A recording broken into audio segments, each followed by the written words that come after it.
Well, this is Wells in the morning and I've not filmed anything. That horse is amazing.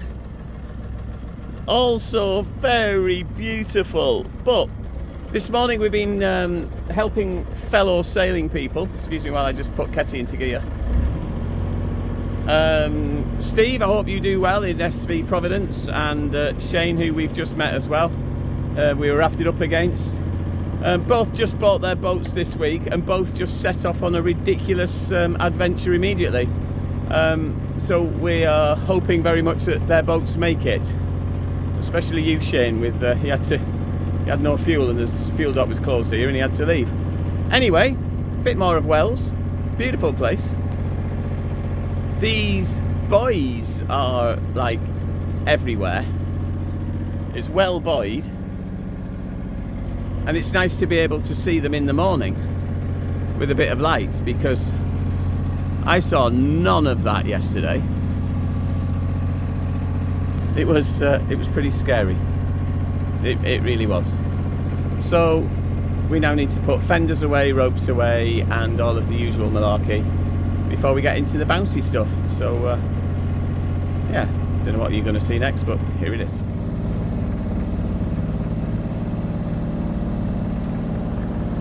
So the beachfront at Wells, there's quite a long walk to it, and as we come down here now, you'd think that we could just go straight down there and turn left, but if you do that you end up stuck on the ground. That's the track we need to take. Got a hanger right and then a big left.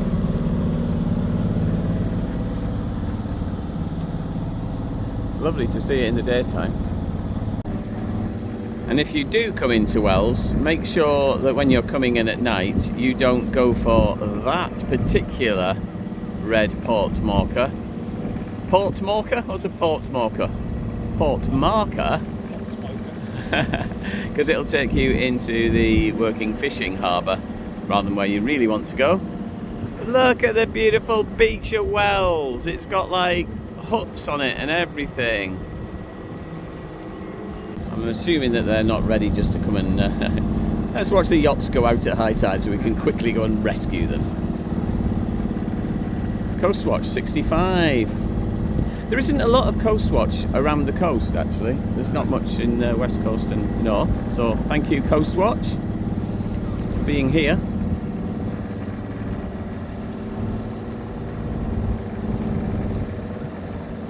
I mean, that is just a nice beach. Although it's north facing, so you don't get that much sun.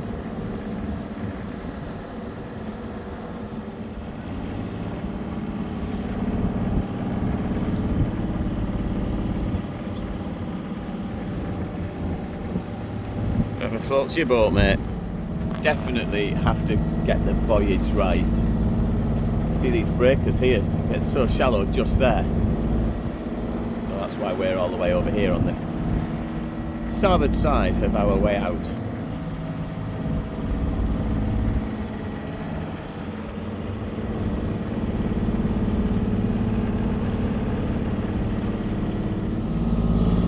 Well, auto's on again. Conscious pilot doing his thing. The wind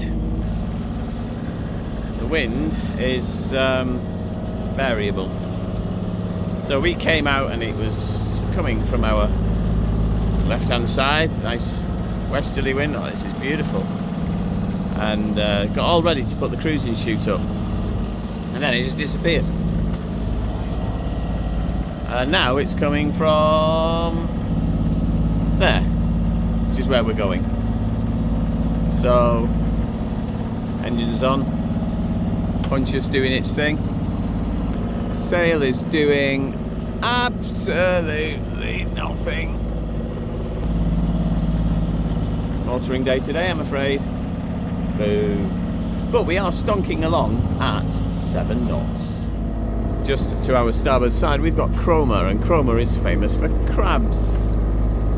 And because of that, we are in Crab Pot Central. Oh, hello fingers. Like everywhere we look, there's just tiny little flags sticking up, and some are nice and visible and some are not. So many of them. That one obviously is supporting the Ukraine. And so I'm up at the front of the boat on lookout while Ben is helming. This is very, very nice. I'm just shouting directions, port a bit, starboard a bit. Just so many of them. It's just like wherever you turn, there's one right in front of you.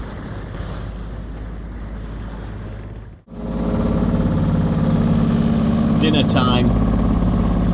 So over the last few days we have been treated to Caroline's cooking, which all came in frozen bags, and it's slowly defrosted over the last 3 days, and we've eaten it, cooked it, eaten it. It's been really, really nice. We've run out of Caroline's cooking, which is a real shame for Ben, because now he's got my cooking.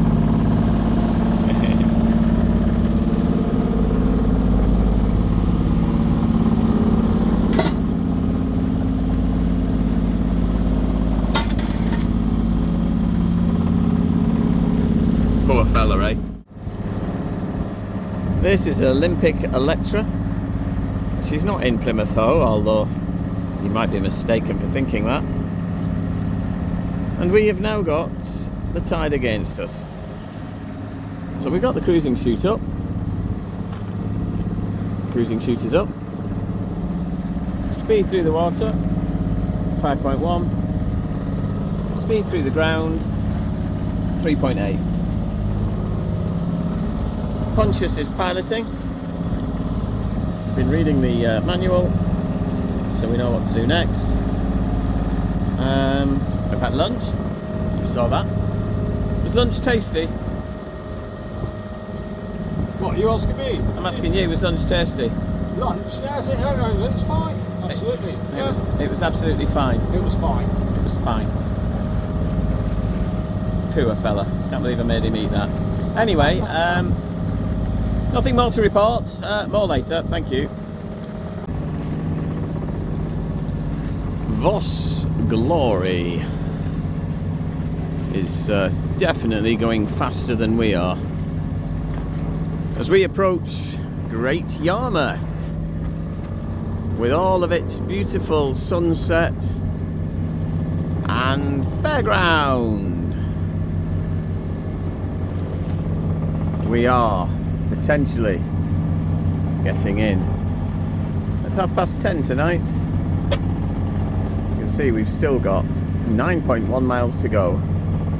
Because of the tide, we're doing 3.3 knots over the water. Over the ground, we're actually doing 5 knots through the water. But it's 8 o'clock, which is in 24 minutes. Ben has informed me the tide will turn in our favour. We'll see if that's true. It is. Meanwhile, we're wrapping up warm. Expecting another dark entry. And here we are in the dark again. But just over there, to the left of the 2 tall white lights, is green and red lights. And they are the ones that are beckoning us home tonight. Ben at the helm, and we've radioed in to the channel, to Harbour Control on channel 14. She said she'll give us the green lights, which I think are that tall column of green lights there.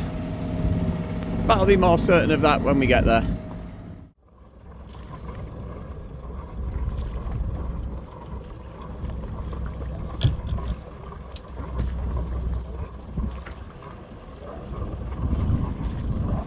Like a glove we fitted. Welcome to the darkness of, where are we? Lowestoft. Lowestoft, that's See me? You see me? See me. Thanks for watching. More tomorrow. Like a glove. It was a tight space, but thankfully with Ben on board we got in without any problems. Ben's gone now. He has jumped on a train and disappeared back off to hometown of Plymouth. A top sponsor if ever there was one, not just with finances but also with hours that he has put into helping me get Ketty ready to do this journey. Thanks very much to Ben for that. If you would like to join us, then please do follow the link here at the bottom of the screen. We are looking for a cure for Parkinson's, of course. 70% of everything that is raised will go towards researching a cure for Parkinson's. 20% of everything that gets raised, I've decided, will go towards working with people who have Parkinson's, in much as Parkinson's nurses, their payments, and specialist people. For anybody who's living with Parkinson's can call up and get help that way. And finally, 10% will go to startups of people that want to do a local thing in their community for people living with Parkinson's. That could be a fitness day, it could be a weekly event, whatever. Nothing to do with me. I don't decide who gets that money. Parkinson's UK does, and Parkinson's UK will get every penny that goes in that pot there. So please do join us, if you'd be so kind, to get up to £10,000. Can we do it? I think maybe we can. Thank you very much.